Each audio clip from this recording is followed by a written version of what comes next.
வணக்கம். இலங்கை செய்திகளுடன் நான் நிரோஷன். விரிவான செய்திகளுக்கு முன் தலைப்புச் செய்திகள். அனர்த்த முகாமைத்துவ நிறுவன கட்டமைப்புகளை வலுப்படுத்துவது மாத்திரம் போதாது என்று ஜனாதிபதி சுட்டிக்காட்டு. மருந்துகளுக்கு அடுத்த வருடம் தட்டுப்பாடு ஏற்படாத வகையில் கொள்வனவு நடவடிக்கைகள் இடம்பெறும் என சுகாதார அமைச்சர் அறிவிப்பு. மாவீரர் வாரம் அனுறு அரசாங்கம் வழங்கியுள்ள அனுமதியை சீர்குலைக்கும் நடவடிக்கைகள் இடம்பெறலாம் என்று அரசியல் அவதானிகள் கருத்து.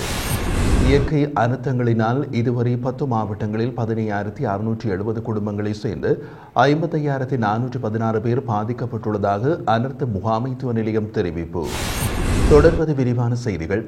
அனர்த்த முகாமைத்துவ நிறுவன கட்டமைப்புகளை பலப்படுத்துவது மாத்திரம் போதாது எனவும் தேர்வுகளை அடிமட்டத்திற்கு கொண்டுவர முயற்சிகள் மேற்கொள்ளப்பட வேண்டும் எனவும் ஜனாதிபதி அனுர்குமார திசாநாயக்க தெரிவித்ததாக ஜனாதிபதி ஊடகப் பிரிவு தெரிவித்துள்ளது. பாதுகாப்பு பிரதியமைச்சர் அருண் ஜெயசேகர் தமது கடமைகளை பொறுப்பேற்றுக் கொண்ட நிகழ்வில் கலந்து கொண்டு கருத்துரைக்கும் போது ஜனாதிபதி அனுர்குமார திசாநாயக்க இதனை தெரிவித்திருந்தார். அவர் மேலும் தெரிவிக்கையில், உள்ளூராட்சி நிறுவனங்களை பலப்படுத்தி அச்சுறுத்தல் காணப்படும் பிரதேசங்களில் ஏற்படும் அனர்த்தங்களை தடுப்பதற்கு புதிய தீர்வுகள் வழங்க வேண்டும் எனவும் ஆய்வுகள் மேற்கொள்ளப்பட்டு அனர்த்த முகாமைத்துவ சட்டமுறைகள் தயாரிக்கப்பட்டுள்ளன என்றும் குறிப்பிட்டுள்ளார். வெளிநாட்டு விநியோகஸ்தர்களிடமிருந்து மருந்துகளை கொள்வனவு செய்யும் நடவடிக்கைகள் ஆரம்பிக்கப்பட்டுள்ளதாக சுகாதார மற்றும் வெகுஜன ஊடக அமைச்சர் டாக்டர் நலிந்த ஜெயதிச தெரிவித்தார்.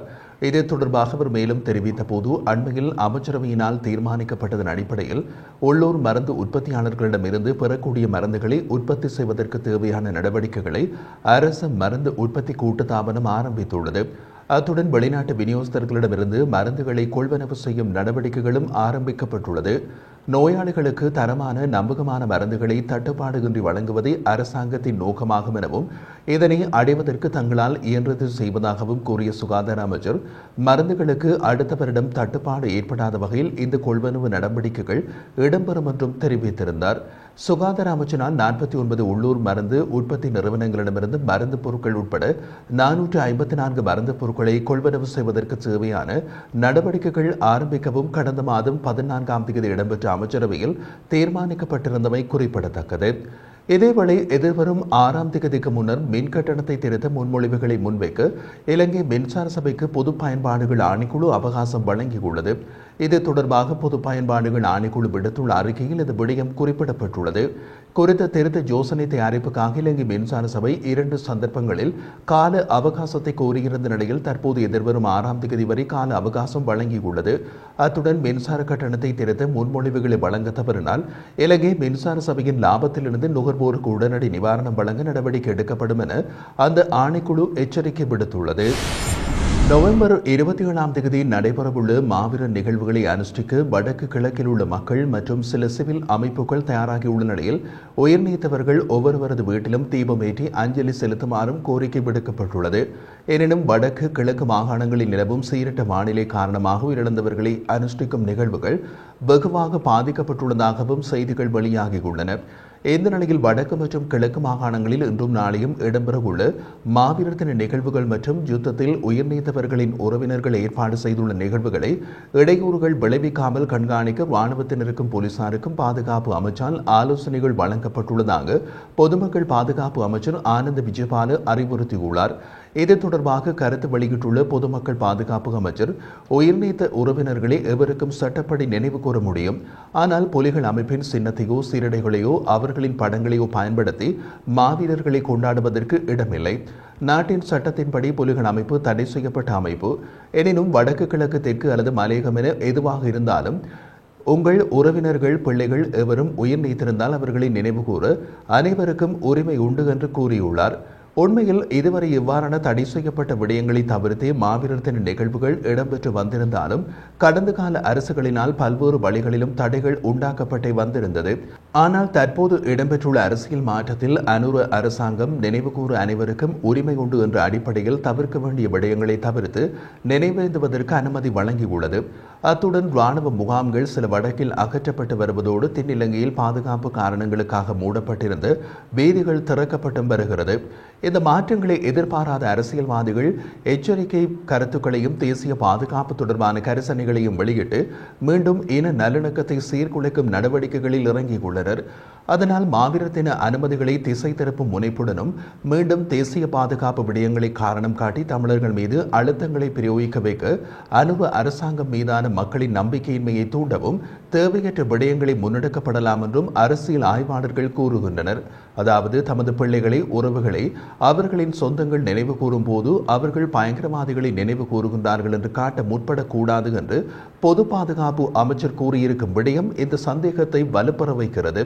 காரணம், தேர்தல் வரலாற்றில் என்றுமில்லாதவாறு தென்னிலங்கை அரசியல் கட்சியான தேசிய மக்கள் சக்தி வடக்கில் மட்டுமல்ல கிழக்கிலும் பாரிய வெற்றியை பெற்றிருப்பது இனவாத அரசியல்வாதிகளின் அரசியலுக்கு உறுத்தல்.